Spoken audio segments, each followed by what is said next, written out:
So without further ado, let me introduce to you our author tonight, Jenny Reeder. I am borrowing some copy from a website about her that seemed perfect, and I'll just read that from my phone, so forgive that. Jenny Reeder is a 19th century women's history specialist at the LDS Church History Department. She has a PhD in American history from George Mason University with an emphasis in women's history, religious history, memory, and material culture. If I get any of this wrong, Jenny, please correct me. Her dissertation, Doing Something Extraordinary, Mormon Women and the Creation of a Usable Past, explores the material culture used to commemorate the first 50 years of Relief Society. And at that time was a penning publication, which has now been published by Deseret Book. And it was called Relief Society, the First 50 Years. And then, sorry, I'm jumping back and forth here. So I was just a research assistant on that book, First 50 Years of Relief Society, but I worked on that for 10 years. So. Oh my goodness. I know, right? That's amazing. All right. And then it said about your master's degrees from New York University in history, archival management, and documentary editing. That's a great history right there. She has worked with the Roy Rosenzweig Center for History and New Media at George Mason University, the Center for American Jewish History, the Gilder Lehrman Collection at New York Historical Society, the Brooklyn Museum of Art, the New York Universalist Unitarian Church, and the Joseph Fielding Smith Institute for LDS History. She serves or had served on the executive committee on the Mormon Women's History Initiative team. Okay, and has now published 3 different books. The first was Witness of Women, Firsthand Experiences and Testimonies of the Restoration, published by Deseret Book, and it was Janice Johnson, I believe, was her co-author. The next book was At the Pulpit, 185 Years of Discourses by Latter-day Saint Women. And remind me your co-author there, I'm sorry. Kate Holbrook, Church Historians Press. Holbrook. Thank you. And now finally, the book that we're about to hear about is called First, The Life and Faith of Emma Smith. Thank you for having a copy of the book available. I will turn the time over to you, and for everyone that's here, and I'll admit people as quickly as I can, please feel free to submit questions in the chat, and she will cover those at the end of her presentation. And if you have any questions, feel free to write them in the chat. Okay, Jenny, I turn things over to you, and I really appreciate you being here. All right, I'm excited. This is an exciting opportunity, and I decided sort of at the last minute that I wanted to do something a little different than I've done before. A lot of times I've spoken to Relief Society groups or firesides, and I realized this one needs to be a little more academic. So I wanted to talk about the historiography of Emma Hale Smith. So, Chris, I need you to enable me to share my screen. Thank you. This is sort of what's led me to write this book. And there's no way I was able to catch everyone and everything, but I did capture some of the ones that were most helpful to me. And I wanted to start from the very beginning of the first time that Emma's name appears in print. And unfortunately, I don't have a picture of that exact thing. I think you might have to make me a co-host. Sorry, I thought we did. I'm sorry. No, it's okay. We got this. We're figuring this out as we go. This is my life. And I can't believe you don't have a photo of Emma Smith. Come on. Well, I mean a photo of the first image. Just joking. Okay, here we go. Oh, good. Look at that. We figured it out. Good job, dude. Go. Thank you. Thank you. Yeah, no, thank you. We got this. Okay, let's show this as a slideshow from the beginning. Okay, like I said, realize that there is a sort of a deep and troubled history of Emma Smith. And it all starts, I think, with the first sort of publication of her name, and that is in, okay, the Ohio Star, where Ezra Booth published articles on Mormonism. And he happens to get a hold of a copy of her revelation. I'm not sure how that happened, but in 1831, October 20th, there's an article called Mormonism No. 2. And that is the first publication that has her name in it. And unfortunately, it's kind of in an anti-Mormon slant. And from that, we get, whoops, we'll get to Brigham Young, just you wait. Eber D. Howe publishes his book, Mormonism Unveiled, or A Faithful Account of That Singular Imposition and Delusion from Its Rise to the Present Time. This is published in Painesville, Ohio in 1834. So they'd only been there for 3 years in Ohio. And you can see that sort of covers the title page and the pictures next to it. Not a pretty view of the Mormons, but it also includes Emma's revelation from 1830. So next, there's a few things here and there in the Times and Seasons and other newspapers, but I'm really wanting to focus on who was talking about Emma and why. So the next person I want to highlight is our friend Brigham Young. Now, I want to share with you just a few lines from speeches he gave. This one is in Ephraim, Utah on November 4th, 1860. And he's talking about Emma's children that have been coming to Utah and as missionaries. And well, at this point, they started Joseph Smith III has become the prophet of the reorganized church. And Brigham says, Emma has led them as nigh to hell as can, and would lead them there if she had the power. Do you think she will go to hell? Yes, as sure as she is Emma Smith. And Emma Hale will stay there with until Joseph can go and save her at last. But she would take the whole family there if she had power. Not super complimentary. But the way that he talks about Emma really influences the way that people think of Emma over time.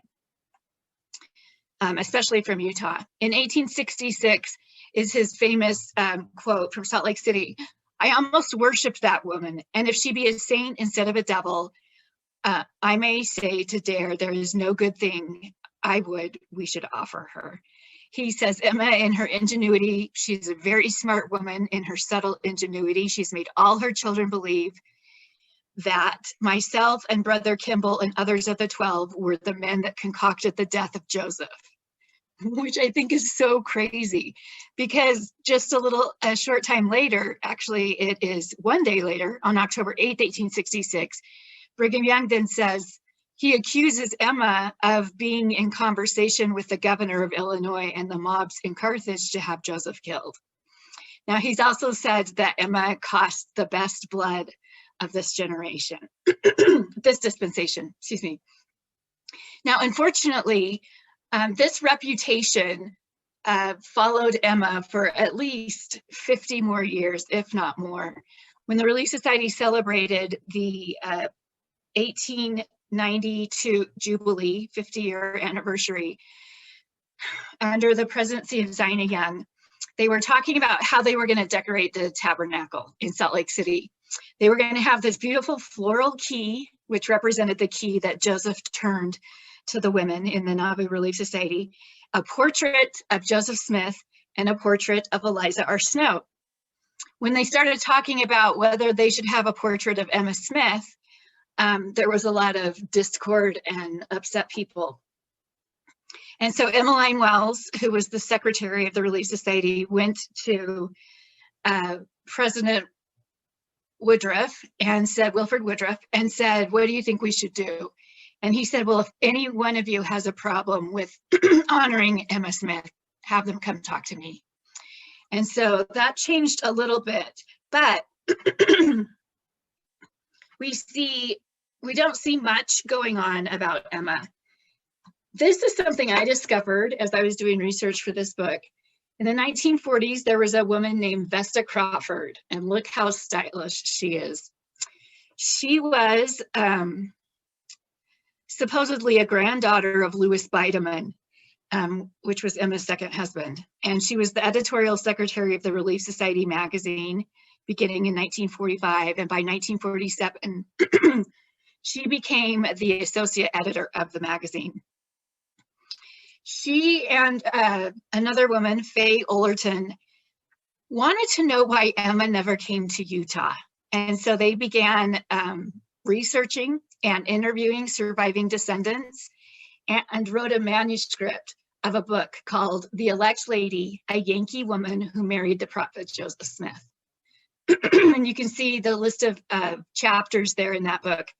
And you can also see that this is just typed up, that it's not published. The story goes that Vesta was threatened that if she published this book on Emma Smith, that she would lose her job at the Relief Society magazine, and she was in danger of losing her church membership. So Emma Smith was not an appropriate subject even by the 1940s. Now, by the 1980s, we start to get a little more interest, actually a lot more interest in Emma. And Buddy Younggreen made friends with the Smith family, and he published this book with keepsake paperbacks or Grandin books. And this book is fascinating. It contains more than 75 photographs of Emma and her posterity.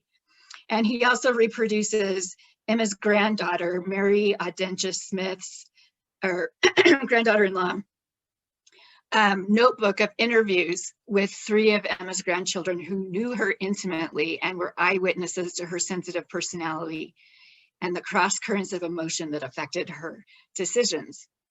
Now, he also included 10 interrelated biographical essays of her posterity. The unfortunate thing is there's not, other than the actual interviews themselves, there are no sources in this book. But we make up for it in our historiography of Emma Smith with the incredible, delectable, beginning in 1984, biography, thorough biography by Linda Newell and Val Avery, Mormon Enigma, Emma House Smith, Prophet's Wife, Elect Lady, Polygamy's Foe. Here we have the 2 different editions. We have the 1984 edition, and then a second edition 10 years later in 1994. This really is a groundbreaking biography, and it places Emma into a context that explains the trials and sacrifices of early Latter-day Saints. They have been able to accomplish a major reinterpretation of the formative period of Mormonism. And they won the Best Book Award with the Mormon History Association in 1984. And they write about this. They write this to describe their book. Early leaders in Utah castigated Emma from their pulpits for opposing Brigham Young and the practice of polygamy, and for lending support to the reorganization. And we've seen some of that with Brigham Young and with Vesta Crawford. As these attitudes filtered down through the years, Emma was virtually written out of official Utah histories. In this biography, we have attempted to reconstruct the full story of this remarkable and much misunderstood woman's experiences. They were amazing. They spent years on this, and I want to read some of the reviews. Leonard Arrington said that this is one of the best biographies in Mormon and 19th century American literature, a model of honesty, clarity, and fairness. Jan Ships says that this book provides a heretofore unavailable, sustained, and well-rounded picture of the early history of Mormonism from a feminine point of view. The book is marvelous. It will be the standard work on Emma from this point on. Larry Foster said, not only Mormons, but all those concerned with the role of women in religion and society will find this book of exceptional interest. skillfully and engagingly, yet with scrupulous fidelity to their exhaustive research, the authors tell the complex story of Emma Smith. This is a remarkable book about a remarkable woman. So they've done an amazing work. Rick Turley told me, and some of you may know better, but Rick Turley told me that when they submitted their manuscript to Doubleday in New York City, that Doubleday said it was way too long and that they needed to cut it in half. And they, the publisher, I believe, unfortunately, cut out most of the Joseph Smith part. Now, as a historian of a younger generation, I can see the perspective that Linda and Val took and how they were influenced by the second wave of feminism, and how they really wanted to portray Emma as a strong, aggressive, assertive woman. And as a result, some members of the church and some leaders in the church were not so happy about that, and they suffered a few consequences because of that. But that's what it takes, right, to get this going. And then we go through a period where we have books by Gracia Jones. And this, I don't believe, is all of her books. These are just the ones I could find at sort of the last minute. She was, in fact, a descendant of the Smiths, and she claims to have been given the assignment from the family organization or Michael Kennedy. And she includes photos of family artifacts. There's a photo of Alvin Smith's box, which held the gold plates. She uses a lot of family sources. And interestingly enough, she, as well as many of the other people before this time, are using sources from the History of the Church by B.H. Roberts. And this, while this is a great source for that time, there are now better sources with the Joseph Smith papers. We also have in the first in 2007, and then I think it was just last year, Susan Easton Black wrote Emma Smith, an Elect Lady, as part of her series, Setting the Record Straight, and Glorious Truths About Emma Smith. Now, I haven't read the newest one, but I do have a copy of the older one from 2007. And she writes this in a question and answer sort of way. So she poses a question and then she gives the answer. And she writes, where was Emma reared? And then an answer. Or what type of work was Joseph Smith doing at the time he met Emma Hale? And then an answer. And then, like the last one was, did Brigham Young believe that Emma burned the document on which the revelation on plural marriage was written? And then an answer. Again, Susan uses sources from the History of the Church by B.H. Roberts. In her later book, I believe she also uses Joseph Smith papers, which is great because there are some incredible things there. We also have a couple of books by Ron Romig of the Community of Christ, formerly the Reorganized Church of Jesus Christ of Latter-day Saints. He served as their archivist, and he wrote a couple.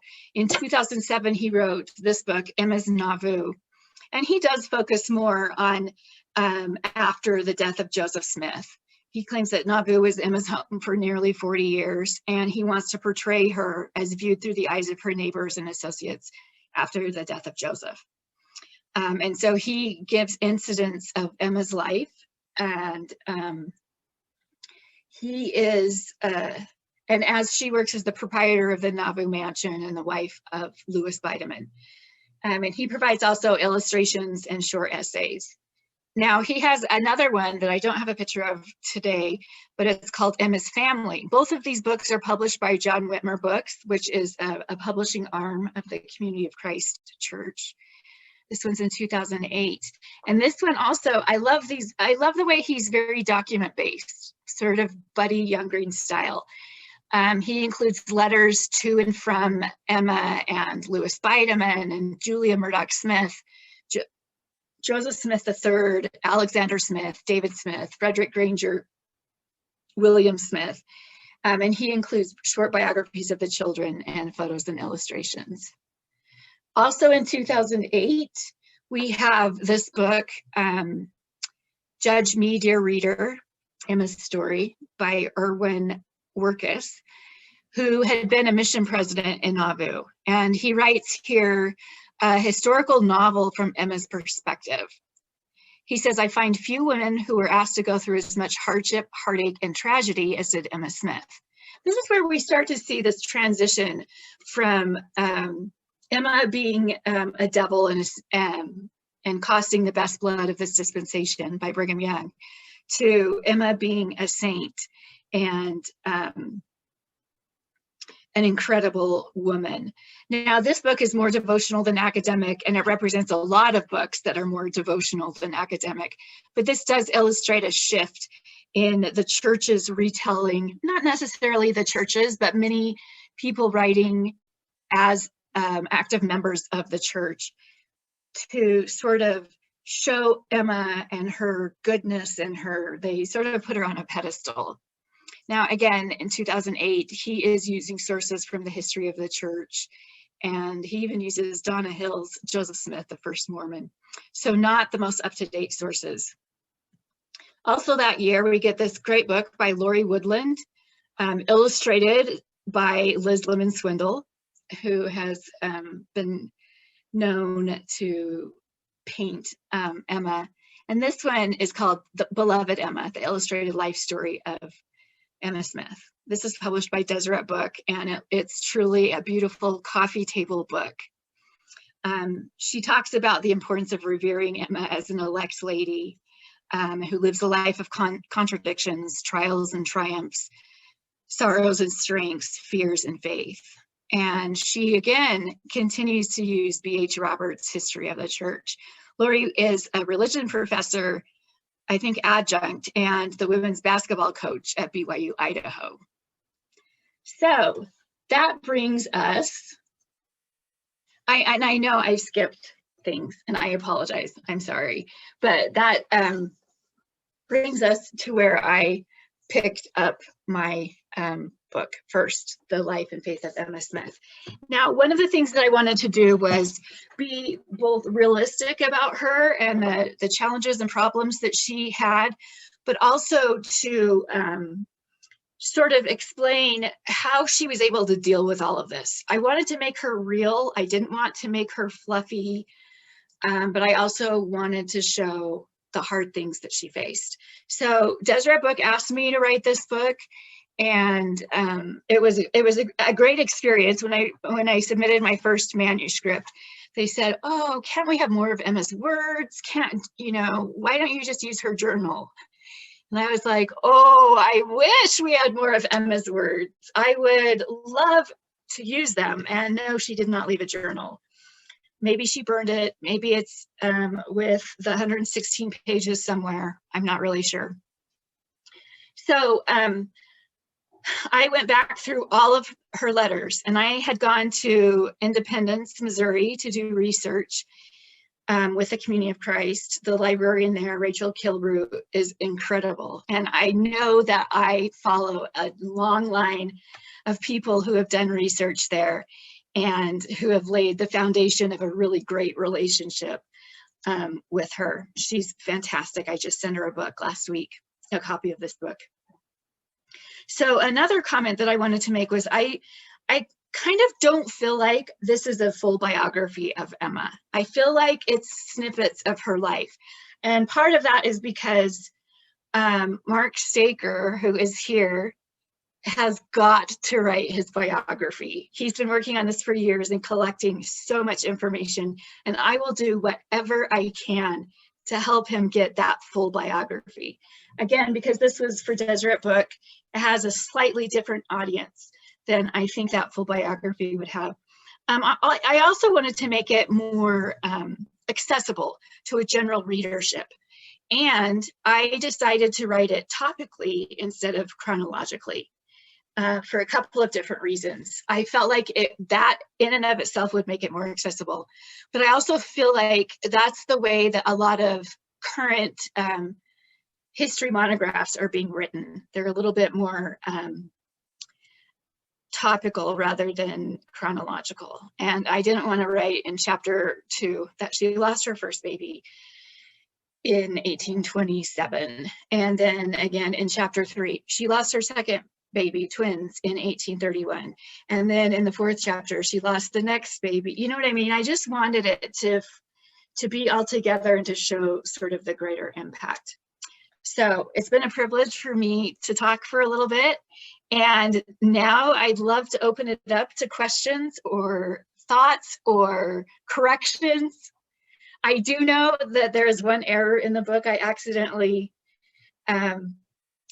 called William Smith Joseph's older brother, and I know he's the younger brother. Also, I spelled my uncle's name wrong in the acknowledgements. And if there are any more errors, please let me know. I would love to correct them for future publications or runs. So, questions, thoughts, concerns, things you love about this book, things you don't love about this book. Okay, I'm going to jump in for just a minute, and thank you very much for your thoughts there. That was a wonderful presentation. It was really fun to see a lot of the different books that have been done. And I probably should have said that at the beginning, that this was not a full-length biography. This was not meant to replace like Mormon Enigma or other things Right. like that. It's Thank a lot along the lines of the book that was done on Eliza R. Snow by Karen Lynn Davidson and Jill Durr several years ago. And that's what it was. So I'm sorry, I'm trying to get a hold of some questions here, and they are not loading like I thought they would. I can take the first one while you figure that out. Okay. Do you see it here? Yeah. So Mark Baker has asked, what did you find was your most rewarding insight about Emma as you wrote?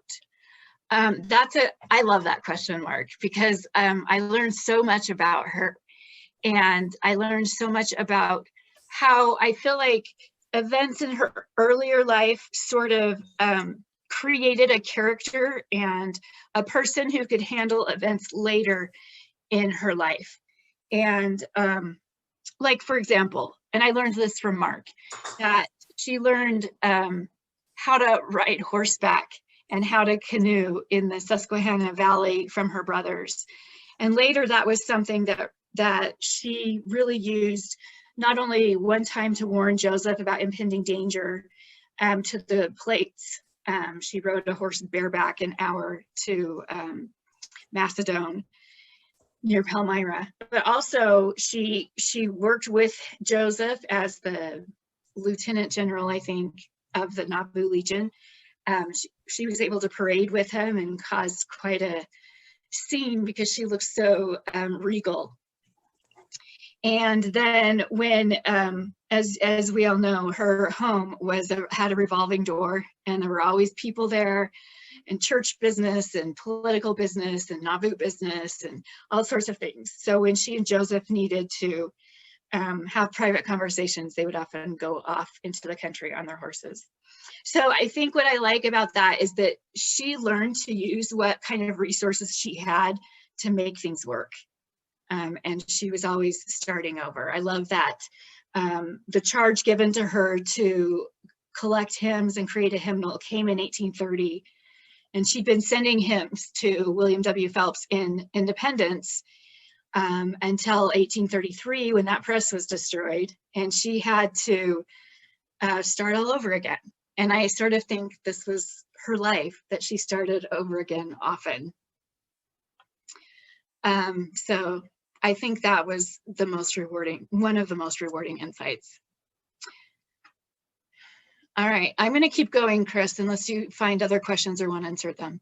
Okay, Ramon Labendero said, how did you decide which categories to use when organizing the book? So I really wanted to show this well-rounded character of Emma. And I also, as this was being published by Deseret Book, I actually talked to the General Presidency of the Relief Society and asked them what they wanted people to know about Emma. And I was surprised by what they said. So, I mean, elect lady or president of the Relief Society was at the bottom of their list. They wanted to know about Emma and polygamy. That was their number one thing. And so I decided that the best way to do that was to show Emma with her husband and their relationship. So that's all in chapter 2. But if you've read the whole thing, you can see how that the story of polygamy sort of filters throughout almost everything else. But I wanted to give her a strong foundation with Joseph first. They also, the Relief Society presidency wanted to know about what happened to Emma after Joseph's death. And unless we've read Mormon Enigma or some of these RLDS or Community of Christ books, not many people know about Louis Bideman and his character. And we know that they had a lot of affection and a lot of love, and the letters that they exchanged when he was going to California for gold really indicate that. And she helped raise his children. And I just think that's incredible. And then the Relief Society also wanted to know how she was a woman of business or property. And I love that too, because I think she is sort of on the cusp of the age of coverture and the age of the progressive woman. And she really fights. She has to gain, after Joseph's death, she has to gain legal guardianship of her children. She wants to establish a trustee in trust immediately because she knows that their finances are so intricately tied in with the church's finances. And she wants to make sure that that she can provide for her family and for her children and find some stability in a life that has been completely unstable. So I tried to divide it up in those different categories. Also, Deseret Book, if any of you have worked with them as a publisher, they really like to come up with the title and the cover. So they were really excited about this idea of first, as sort of this first woman. And they wanted me to incorporate that into the chapter titles, which was a lot of fun. So I wrote a chapter sort of on her ordinances and covenants and blessings and revelations and stuff like that. And because she was the first woman who was endowed in the temple, and then she provided the endowment for other women, I called that chapter First Presidentess. And I just kind of threw it in there like I didn't know how Deseret Book was going to deal with it. And they loved it. And it was kind of funny because just before the book came out, my director at the church history department wanted to check in with me about it and wanted to, I guess, warn Elder Curtis, who's the church historian, about this book in case there was anything he needed to be warned about. And so he was just quickly glancing through the table of contents, and he's like, "Oh, so you call her the first priestess, huh?" And I was a little nervous, but I'm like, "Yep, Deseret Book loved it." So I don't know. So that's how also the fact of doing it in topics made it more manageable for me. I didn't have a lot of time. I spent maybe 3 years working on this and I didn't have a lot of time, but if I could just chunk it off into those topics or ideas, it made it easier for me. And by no means is it the final word on Emma. Okay, Kevin Johnson has asked, what does this new volume add to our knowledge about Emma, at least compared to previously published works? Okay, so one thing that makes this book very different, I think, is my use of the Joseph Smith Papers project. And thank goodness, because I wrote the last part of this book during the pandemic and I wasn't going into work, and I could find almost anything on the Joseph Smith Papers project website. So here's a plug for them. I think being able to use primary sources, primary contemporary sources, was really important to me. And I did that as much as possible. And then when I needed to, I would draw on primary sources that were written later about Emma. And again, we have the problem of how memory affects things and how the current circumstances affect our memories. And so that was tricky. And I tried not to use secondary sources as much, although they gave me an incredible foundation. And often they gave me sources that I hadn't examined previously. So, but this really is built on a foundation of those other secondary sources. Okay, Kimberly Wallace says, if you had 5 minutes with Emma, how would you spend that time? So often in the writing process or even the research process, I really wanted to do this right. I really wanted to be fair, but to reveal the complications of her life. And I think the first thing I would say to her is, did I do it? Is it correct? Is it, what did I miss? And I really hope I can have more than 5 minutes with her. Because she's become, through my research and writing, she's become a friend. And I look forward to meeting with her. I would love to ask her questions about plural marriage. I would love to ask her questions about her children, stuff like that.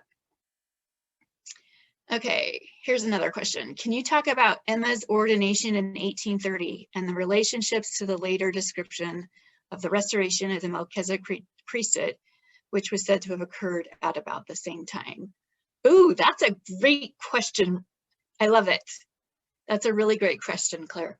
So I think one of my favorite things about the founding of the church and the early restoration is this idea that Joseph really had to figure things out, right? He could pick up bits and pieces of what was important as he translated the Book of Mormon, and then as he was translating the Bible.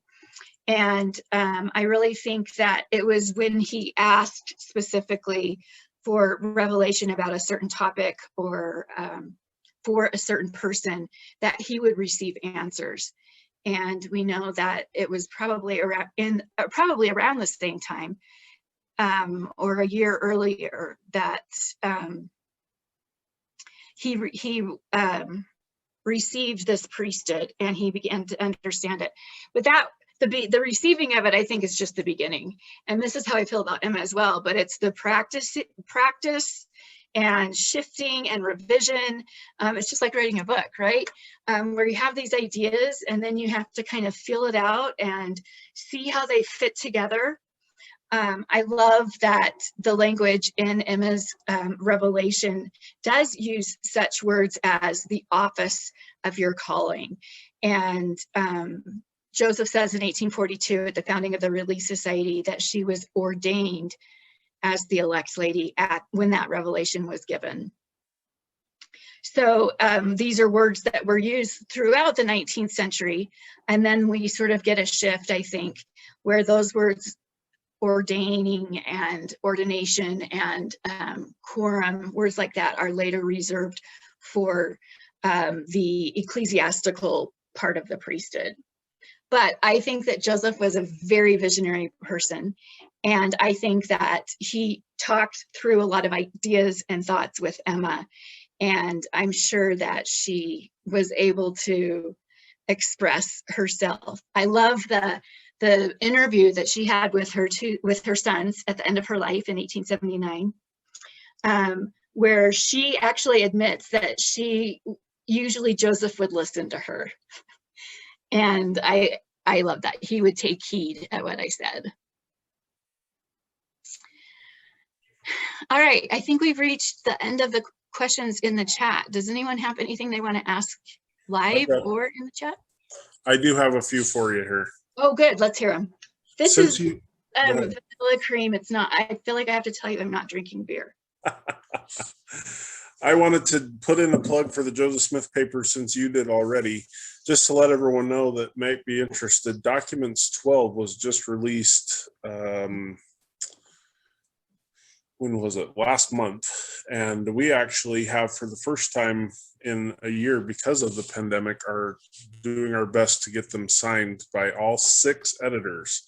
We actually, by tomorrow, will have 5 of the 6 that are coming by to sign copies. So if you want one, please give us a call and we'll get you one, as well as Jenny's book. Okay. Who are you missing, Chris? I'll get on him. Yeah, David Grua, Oh, because he gosh. lives in Grantsville, needs to make a trip to Salt Lake. It's so far. I'm on it. Okay, I appreciate it. I'm going to text his wife. That's what I'm going to do. I like the motivation. Just as a quick reminder too, first, The Life and Faith of Emma Smith is $22.95 from Deseret Book. So a very affordable book, a great gift book, I think. Especially, that was very interesting to hear about how the Relief Society presidency wanted to know those things, because I think that's what congregations want to hear and individuals are interested in. Yeah. So that's awesome. Okay, here are my questions. Okay. You touched on past attitudes toward Emma in the LDS Church. Do you think there's still a lingering antipathy toward her? And if so, will it change with more time? Second question there is, one of the reasons you wrote this book to help change her image in the church. Yeah. Okay. So the first question, I'll just share an interesting conversation I had with a man in my bishopric who said, yeah, my wife and I bought your book and I've just never thought that highly of Emma. And I'm like, hello, dude, it's 2021. But I said, you better read that book. But yeah, I think there are lingering effects of Brigham Young. Gosh, and I hate to say it, but I wonder if sort of this this increase of DesNat and the religious right and all of that, even within our church, may reflect some of that. I don't know. I don't want to know. So don't tell me if my name comes up on Reddit or Twitter. But yeah, I do think, and like I said, I think the other thing is that I don't want to put her on a pedestal. I just want her to be one of us. You know what I mean? I mean, yeah, she had a significant position as I call it the first lady. She's not Jill Biden, and I don't think they ever used that term, first lady, for Emma. But as the wife of the president, she fulfilled that, right? She was always hosting and making dinner and having parties and appearing with her husband, making appearances and hosting diplomats and all of that first lady stuff. And I want to give her credit for that. But I also want to give her credit for the struggles that she had and the concerns that she had about her family and the concerns that she even had about feeling betrayed, not only by Joseph, but also by some of her friends that were married to him or sealed to him, and that she didn't know about. That's a significant concern, I think. Now, I was listening to a website, a podcast about Emma, and it was given by another descendant. I can't remember her name. Chantel Gardner, something like that. And she mentioned that Emma had had a stroke. And I have never seen that in a source. So if any of you know about that, please let me know. But I've always wondered that, because it seems like all the photographs we do have of her, she kind of has a droopy eye. But that could also just, I kind of have a droopy eye too, but that could just be sort of post-traumatic stress. I love that one of her grandchildren asked her mother, why does grandma always smile with her face, but not with her eyes? And I think that's significant, because I think it tells us a little bit about how she was worn down and how we have all felt what it's like to be worn down. So I wanted to make her one of us, and in so doing, make us one of her, and realize that we have things to do and parts to play and roles to fill. Great, thank you. Another question is, do you discuss much about her marriage to Louis Bideman? And if not, is there anything you'd like to add about that tonight? Yeah, I do. I talk about her marriage to Louis Bideman, because I think that's a significant part of the whole Emma. That's sort of my idea, is to show the whole Emma, the shadows and the sunshine and all of that makes her a very real person. She knew Louis before. She and Joseph both knew him. They bought a carriage from him in Nauvoo. He was there as a carriage maker at that time. He had a lot of different trades. And like I said, in the correspondence that I read between her and Louis, they really did share affection. I can't tell you why she married him on Joseph's birthday in 1846. But word went back to winter quarters and people were just aghast at that, especially because they were also married by a Methodist preacher. Louis was not a religious person. And some say that he married her for her money, which I think is sort of a misnomer because she didn't really have money. She was responsible for $70,000 of debt that the church had accrued, or that Joseph Smith had accrued for the church.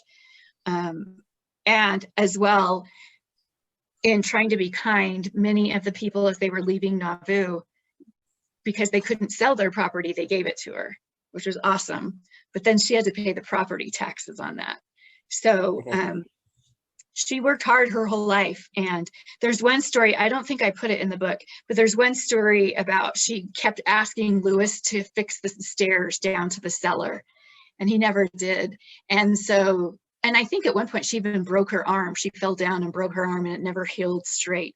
But at one point she took the eggs and threw them down the stairs, and he fixed the stairs after that. So he learned his lesson. Thank you. That's very interesting. Okay, well, as you already talked about, and I'm glad to see that Mark Staker is here, it sounds like you two need to get the full biography done. Right, Mark? Jenny's Mark, there to do it with you. come on. Sounds like it. Commit. Mark's a busy man. Yeah, you both are. So do you have any other plans to write more about Emma yourself? Well, Mark just commented, only if Jenny does it with me. I'm with you, Mark. I'll do it. Yeah, so then yes, I do have plans with Mark Staker. Awesome. Do you have any other book projects in the works? I do. I am working on collecting all of the discourses of Eliza R. Snow. And at my last count, we had 1,270 of them. So we're putting those online on the Church Historians Press website in batches. The next batch will come out in June, the first part of June. But we are also doing a print volume of select discourses, and that won't be out for a couple years because we know how long it takes sometimes. But I'm also working, I have a contract with the University of Oklahoma to publish my dissertation, which is about material culture and the commemoration of the Nauvoo Relief Society and the creation of a usable past, why we use some parts of our past and forget about others. I love it. Thank you. That's great. The last question I have is, do you think there is much new information about Emma still to be uncovered? Oh, I hope so. I really hope so. I feel like there's no way this is the like cap of information on Emma. Just because we see with Mormon Enigma what an incredible work they did, and that was before the Joseph Smith papers. So now we have the Joseph Smith papers. Actually, I think maybe the secret ingredient is Mark Staker. So yeah, I think there's way more stuff. Cool. Well, Mark, there you go. You've been called out publicly. Let's get this done and we'll look forward to it. Any other questions tonight for Jenny about this book or other projects? Okay, well, thank you so much for everyone being here tonight and participating. Jenny, we really appreciate your time. We look forward to the time that you can be in person at our store, as well as everybody else that possibly can be there.